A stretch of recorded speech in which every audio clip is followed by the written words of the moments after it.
helping them anchor them to this is a place you can come back to. Here we would be looking at how can we help you with this. Day treatment typically would be a separate, like, school setting for short term, correct? If It we would did be it, it's called day rehabilitation, and it's a Yeah. half-day program. yeah, So, I mean, it's just a matter of terminology. we'd be looking at something more of a. So like, you know, you can do like a shortened school day with a after-school component, and it's technically not day treatment, because it's not for the full day.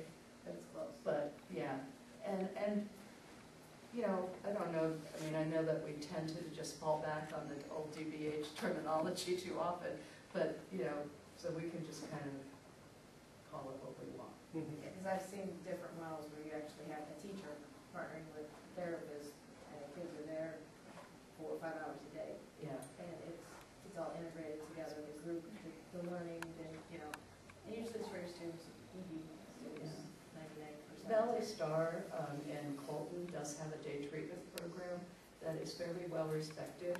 So if people are interested, we could set up a visitation to their program. I know it's probably too far for many of our students to attend there, but that would be an option. So I think when we're talking, Someplace to start to look at that. when we're talking about day treatment being from the mental health background, we're looking more at a mental health type day treatment program, which wouldn't really have a lot to do with academic. It would be focused on the social and emotional relationship aspects.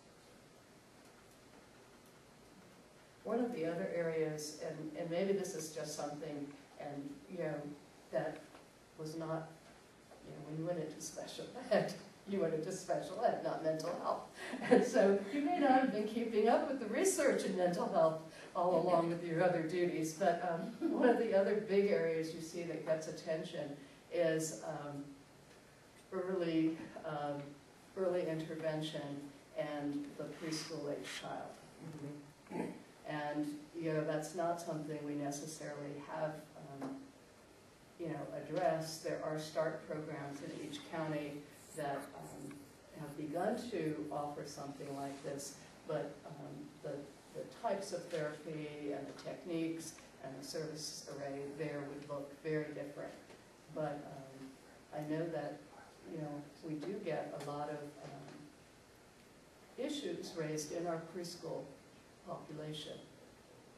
Kids that really are red flagged as having possible behavioral issues, and you know, that may be someplace we want to look as well.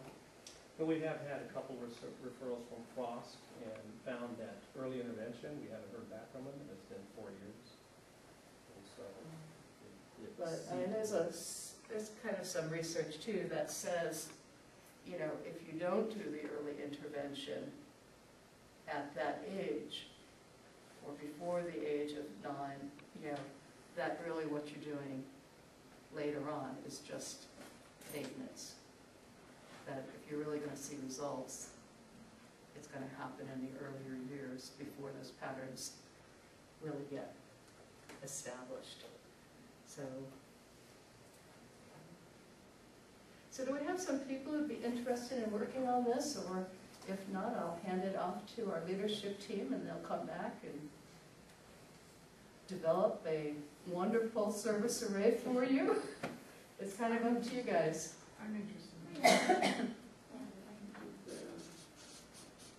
Kelly, Michelle, Dee Dee. Myself or Ann, will Ann be involved? Yes, we're going to definitely involve Ann more, and because she certainly knows. If I'm available, I'd love this area.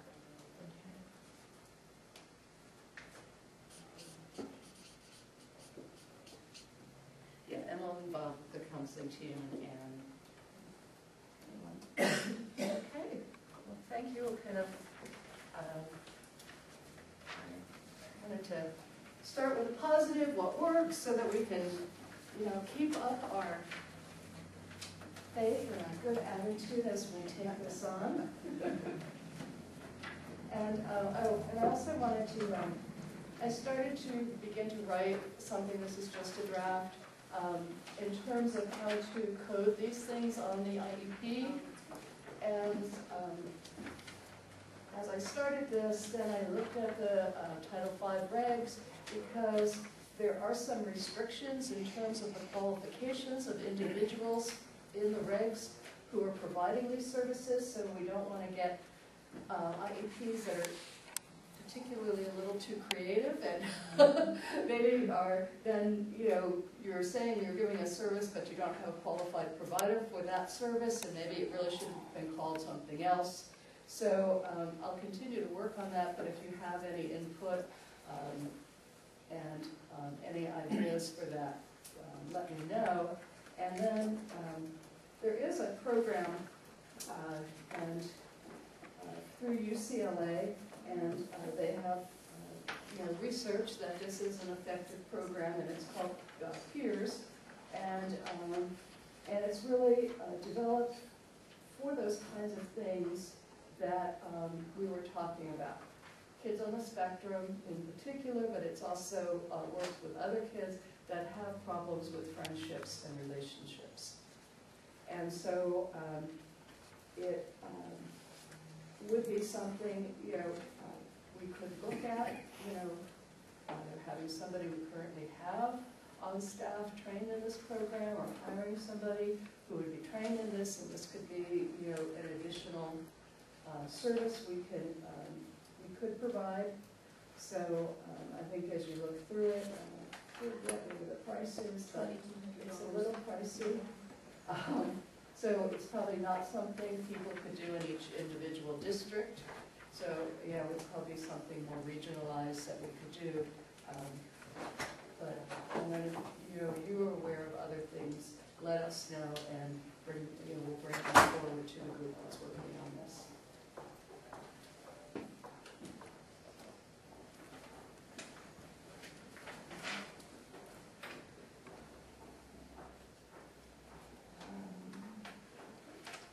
Did you want to go to 10 or back to 3? It would make sense to go to 10 probably. And one of the good things in all of this is that, last year we just got the responsibility, and it wasn't until the end of the year, pretty much even after the year was over, we found out we actually would get some money to pay for those services. Otherwise, those would have come out of the district general fund. This year, we're starting out knowing we will have money for these services. And we need to make a recommendation to the superintendents on how to allocate that money, because since July, in good faith, the SELPA has gone ahead and paid the bills for kids in residential treatment. And, we're already a quarter into the year, and we don't have a plan for how to spend this money and how to determine who has the authority to spend that money. So basically you have a summary of where the money is coming from. And so there essentially are 3 pots of money. One is the federal IDEA money, and that money was the $69 million that traditionally had gone to county offices to flow through to Department of Behavioral Health for AV services. And so that money now will be coming to the SELPA. We have estimated amounts. Actually, on that one we actually got a grant. It's not estimated, it's an actual figure. We did get a grant letter for that money, and that money this year is distributed based on the same weighting our money was distributed last year. So you got more money for kids that were in residential placement, and you got a multiplier of 1 just for your kids that were in outpatient counseling. And since we did get the grant letter on that one, we do know the actual reporting requirements.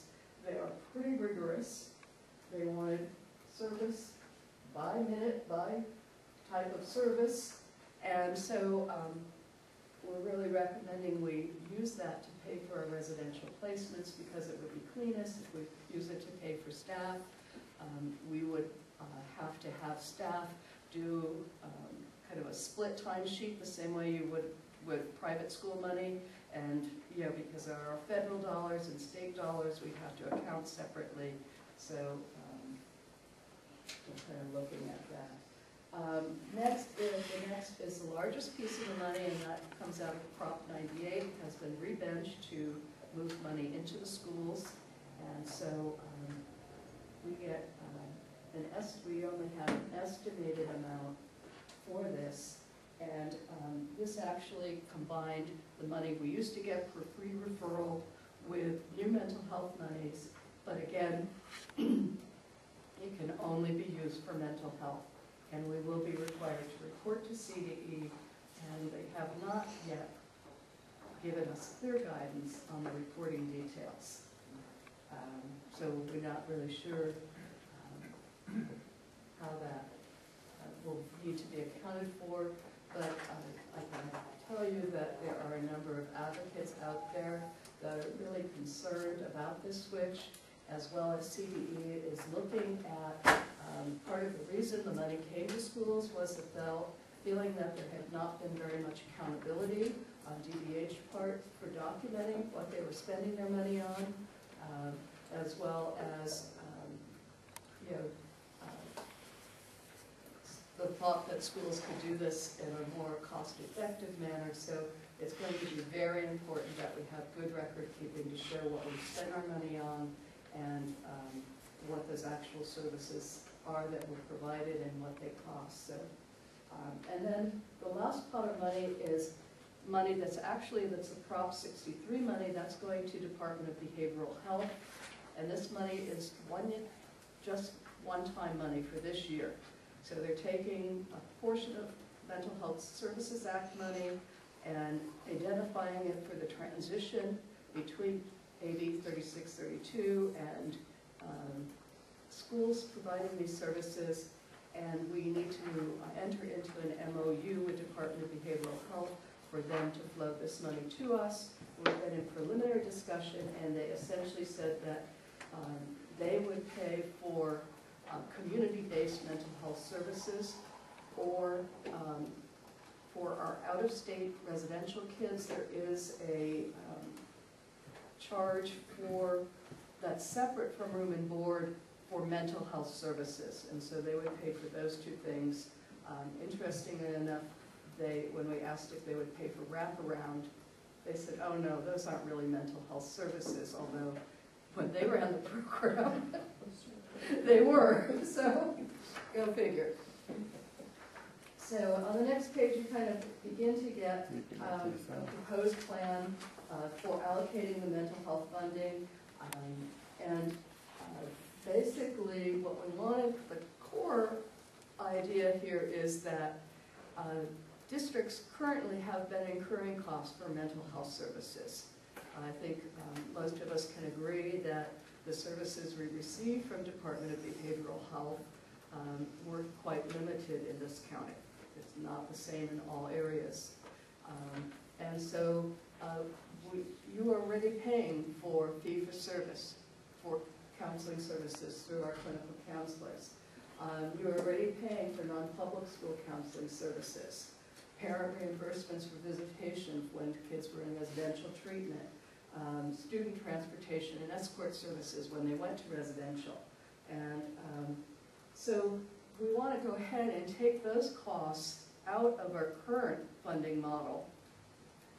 So they move those out of the AB 602 model because they are truly mental health services, and put them into this new funding allocation. That way, you will then have more AB 3630, more 602 money, which can be used for general special education services, because we don't really want to pay for any mental health under AB 602, because that can be used for all of special ed, whereas this money is earmarked just for mental health, so we want to align that appropriately. So we're asking that you authorize the WESELPA to allow us to use the mental health funding to pay for residential placement costs. These are really the residential costs, not the non-public school costs associated. Those would still come out of the XPA because those are still educational costs.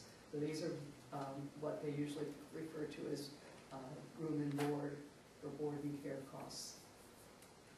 Then to remove the current fee-for-service for WESELPA counseling from the AB 602